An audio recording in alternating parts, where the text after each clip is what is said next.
ଆଜିର ଏହି ପୂର୍ଣ୍ଣିମାରେ 500 ବର୍ଷ ପୂର୍ବେ ନବଦ୍ୱୀପ ଧାମରେ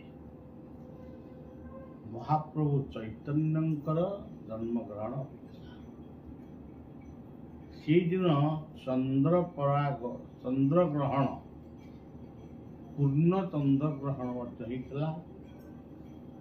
ଲୋକମାନେ ଅପେକ୍ଷା କରିଥିଲେ, ନବଦ୍ୱୀପର ଅଧିବାସୀ ମାନେ ଅପେକ୍ଷା କରିଥିଲେ ଗ୍ରହଣ ଛାଡ଼ିବ, ସେମାନେ ଗଙ୍ଗାରେ ସ୍ନାନ କରି ନିଜକୁ ପବିତ୍ର କରିବେ। ଗ୍ରହଣ ଛାଡ଼ିଲା,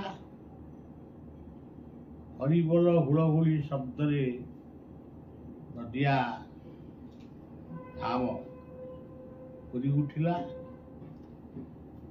ସେତିକି ବେଳେ ସତୀମାତାଙ୍କ ଗର୍ଭରୁ ଜନ୍ମଗ୍ରହଣ କଲେ ଗୌରାଙ୍ଗ ସୁନ୍ଦର, ବା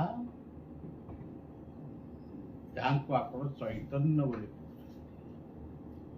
ନିମ୍ବ ଗଛ ମୂଳରେ ଜନ୍ମ ହେଇଥିଲେ ବୋଲି ତାଙ୍କୁ କେହି କେହି ନିମାଇ ବୋଲି କହନ୍ତି। ଆଜି ଦେଖନ୍ତୁ, ନିମାଇ ସେ ନିମ୍ବ ଗଛ ମୂଳରେ ଜନ୍ମ ହେଇଥିଲେ, କିନ୍ତୁ ନିମ୍ବ କାଠର ସେ ନଥିଲେ, ସେ ମଣିଷ ଦେହରେ ଜନ୍ମ ହେଇଥିଲେ। ନିମ୍ବ କାଠ ନିମ୍ବ ଗଛ ମୂଳରେ ଜନ୍ମ ହେଇଥିବାରୁ ସେ ନିମାଇ ହେଲେ। କିନ୍ତୁ ଆଜି ପରବର୍ତ୍ତୀ ସମୟରେ ସେଇ ନିମ୍ବ ଗଛ ହେଇଗଲା ଦାରୁ ବ୍ରହ୍ମ ଜଗନ୍ନାଥଙ୍କର। ସେ ନିମ୍ବ ଗଛରେ ତିଆରି ଏ ଦାରୁ ବ୍ରହ୍ମ ଆଜି ବିଶ୍ୱବନ୍ଦ୍ୟ, ଆଉ ଆମ ସମସ୍ତଙ୍କର ସେ ହେଉଛନ୍ତି ଆରାଧ୍ୟ। ଜୀବନରେ ସବୁବେଳେ କେତୋଟି ଜିନିଷ ପ୍ରତି ଆମକୁ ଦୃଷ୍ଟି ଦେବାକୁ ପଡ଼ିବ। ପ୍ରଥମ ହେଉଛି ଯୋଗ। ମାତୃ ଗର୍ଭରେ ଶିଶୁଟି ଯେଉଁ ଅବସ୍ଥାନ କରେ, ସେ ମୁହୂର୍ତ୍ତଟା ତାର ଜୀବନର କୌଣସି ସମୟରେ ଆଉ ଆସେ ନା।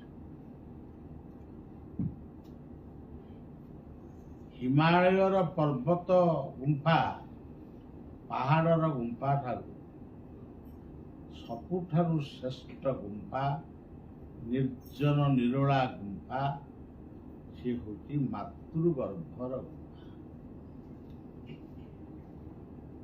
ପ୍ରଥମରୁ ସେ ଜାଣିନଥାଏ ମୁଁ କିଏ, କିନ୍ତୁ ଅନ୍ତତଃ 4 ମାସ ଗତ ହେବା ପରେ ସେ ଧୀରେ ଧୀରେ କୋଉଠି ଥାଏ ସେ ଜାଣେନି, କିନ୍ତୁ ଗୋଟେ ମାତୃଗର୍ଭ ଭିତରେ ସେ ଘୁରି ଉଠୁଥାଏ। ସେଇଭଳି ସାଧନା ପୀଠ ଭାରତ ବର୍ଷରେ ଆଉ କୋଉଠି ମିଳିବନି। ମାର ଗୁମ୍ଫା ଠାରୁ, ମାର ଗର୍ଭ ଠାରୁ ଆଉ କୌଣସି ସ୍ଥାନରେ ସାଧନାର ସେଭଳି ସିଦ୍ଧି ବା ସାଧନାର ଗୁମ୍ଫା ମିଳିବନି। ଯୋଗ ପରେ ତାପରେ ମଣିଷ ଜୀବନ ପାଇଁ ଆସେ ଭୋଗ। ଭୋଗଟା କ'ଣ? ଧନ ସମ୍ପତ୍ତି, ଯେ ସୁନା ରୂପା ଗହଣା, ଗାଡ଼ି ମଟର, ଏଗୁଡ଼ାକ ଭୋଗ ନୁହେଁ। ଏଗୁଡ଼ା ସବୁ ଆସେ, ଏଗୁଡ଼ା ସବୁ ଯାଏ। ପ୍ରକୃତରେ ଭୋଗ ହେଉଛି ଆତ୍ମୀୟ ସ୍ୱଜନରେ ପ୍ରୀତି। ପିଲାଟି ଯେତେବେଳେ ଜନ୍ମ ହୁଏ, ତା ପାଇଁ ଆତ୍ମୀୟ ସ୍ୱଜନ ମାନେ ଏକତ୍ର ହୁଅନ୍ତି, ତାର ଶୁଭ ବାଞ୍ଛା କରନ୍ତି, ତାକୁ କଲ୍ୟାଣ କରନ୍ତି। ଏଇଠୁ ତା ଜୀବନର ଆରମ୍ଭ ହୁଏ। ସେ ହେଉଛି ପ୍ରୀତି, ଆତ୍ମୀୟ ସ୍ୱଜନରେ ପ୍ରୀତି। ଯିଏ ସେତିକି ପାଏନି ତାକୁ ଫିଙ୍ଗି ଦିଅନ୍ତି, ସେ ଫିଙ୍ଗା ଫୁଲ ହେଇଯାଏ। ଭୋଗ ପରେ সেই ভোগ ভিতরে আসে রোগ। ଯିଏ ଯେତେ ପ୍ରକାରର ରୋଗ ଭୋଗ କରୁଛି, ସେଇ ରୋଗ ଭିତରେ ସେ ଔଷଧ ଖାଏ, ବଞ୍ଚିବା ପାଇଁ ସେ ପ୍ରାର୍ଥନା କରେ। ସେଇ ପ୍ରାର୍ଥନା ହେଉଛି ତାର ମୂଳ ଔଷଧ ଏବଂ ତା ସହିତ ଔଷଧ ମଧ୍ୟ। ଭୋଗ ରୋଗ ଯୋଗ ये सब कथा परे तापरे आसे ता जीवन पई कर्म। से पाठ पढ़िबो, कौन काम करिबो, सेराक से निजे निर्वाचित करे बा तार गुरुजन माने निर्वाचन करते। ये निर्वाचन कर सारा परे तापर ता भीतर सृष्टि हुए ज्ञान। अज्ञान को दूरे से ज्ञान और विज्ञान भितर मजिक रहे। ज्ञान विज्ञान पर जिते से थकी पड़े ताकू जो क्लांति लगे, जमी मनीष को क्लांति लगे मनीष टे शोई पड़े, सेमती मनीष को जो क्लांति लगे से ता भीतर सृष्टि हुए भक्ति। भक्ति कहले सेवा। सी अन्य कहार सेवा करू न करू ता जीवनर अनुभूति ता पिला मानक आगे कहवा मु एया करी एया पाइछि, एया न करी एया पाइनी, तुम माने यही बात जाओ, निश्चित भाव एया पाइ। तेणु गोटे भल परिवेश से सृष्टि करने भल कथा गुड़ी पाए, सीटा हूँ जीवन भक्ति। से भक्ति भीतर सृष्टि हुए प्रीति। भागवत कहते भक्ति रे प्रीति नहीं जार से काहू लभे मन कह तमें जन को खाइबा दौच को अपधान कहते गोटे खाइबा देले तुम ग्रह मुक्ति हम यही हिसाब से दौच कि गोटे भोकिला लोक मुहरे खाद्य दौच कि गोटे शीत थरुवा लोक को चादर खंडे दौच, ये प्रीति तमर ना मुझे कि माने जंत्रणा मुक्ति पाए। युवा को भक्ति नुहे, युवा को कौन कह मुझे भाषा दे पारे कि ये सब प्रकृत में भक्तिर कथा नुहे।